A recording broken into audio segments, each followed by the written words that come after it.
భూమి గగన్కి స్టేజ్ పైన డ్యాన్స్ పార్ట్నర్గా ఉంటానని ఒప్పుకొని శారదాని బ్రతికించడానికి ఆకాష్ని నేనే గగన్ అని శారద ముందు చెప్పించడానికి ఆకాష్ని తీసుకొని హాస్పిటల్కి వస్తుంది. రూమ్లోకి అత్తయ్య అంటూ ఆనందంగా భూమి ఆకాష్ని తీసుకొని లోపలికి వచ్చేసరికి అక్కడ బెడ్ ఖాళీగా కనబడుతుంది. దాంతో కంగారు పడుతూ ఆ రూమ్ అంతా వెతుకుతూ ఉంటుంది భూమి.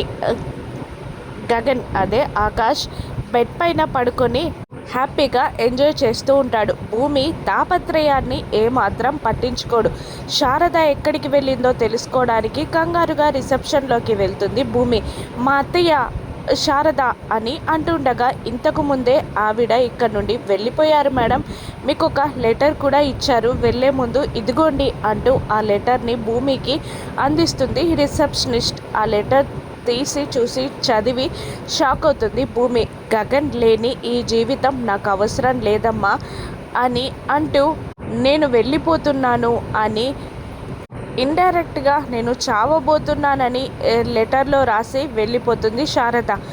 ఆ లెటర్ చదివిన భూమి షాక్ అవుతుంది. ఈ ఆకాష్ అదే గగన్ కూడా కాస్త టెన్షన్ పడతారు. ఇద్దరు శారదాని వెతుక్కుంటూ వెళ్తారు. అప్పటికే గగన్ లేడన్న చేదు నిజాన్ని భరించలేక కొండ మీద నుండి దూకడానికి ఒక ఎత్తైన కొండని ఎక్కుతుంది శారద. రోడ్డు మీదకి దూకేయాలని కిందికి చూస్తూ ఉంటుంది.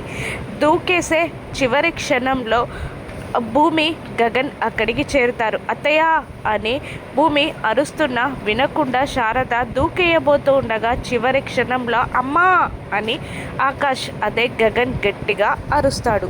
దాంతో వెనక్కి తిరిగి చూసి అక్కడ గగన్ ఉండడం చూసి నవ్వుతూ కిందికి దిగి వస్తుంది శారద. శారద కిందికి దిగి రావడంతో భూమి గగన్లు సంబరంగా అక్కడికి పరిగెడతారు.